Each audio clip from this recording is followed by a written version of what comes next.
Nung share ko po in one of my devotions sa GC, according sa 1:10, ang magnanakaw ay dumarating upang pumatay, maghira at mamasa. Wala talagang ibang plano ang Diablo, kaaway, kundi manira. Yun talaga, at ang easiest target are couples, are the married couples. Kasi unang-una, pag nasira niya ang mag-asawa, unang-una, halimbawa, nag-cheat ang isa, mapanghihinaan ng isa, vice versa, pwede naman nag-cheat din ng babae. So ngayon, kapag hindi natin binantay ng mga espiritu natin, at the part na wasak na niya ang mga mag-asawa, dahil hindi natin nabantay ng ating espiritu, damay na yan ang mga bata. Kaya para sa akin, kailangan yung dikit na dikit talaga yung pananampalataya natin sa Panginoon. Kasi una-una, hindi mo i-entertain ang mga bagay na mga alam mong infidelity, alam mong mapunta na doon.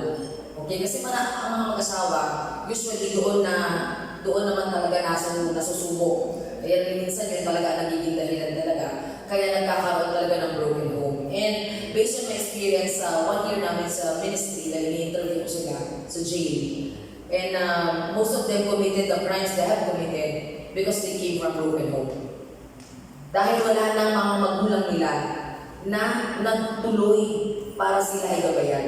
Dahil pinili ng mag-asawa na maghiwalay because the other spouse just totally gave up on the husband o kaya yung wife. Kasi nga, she was cheated on. So ngayon, dahil sila ay nawasak na, nagkanya-kanya na lang sila.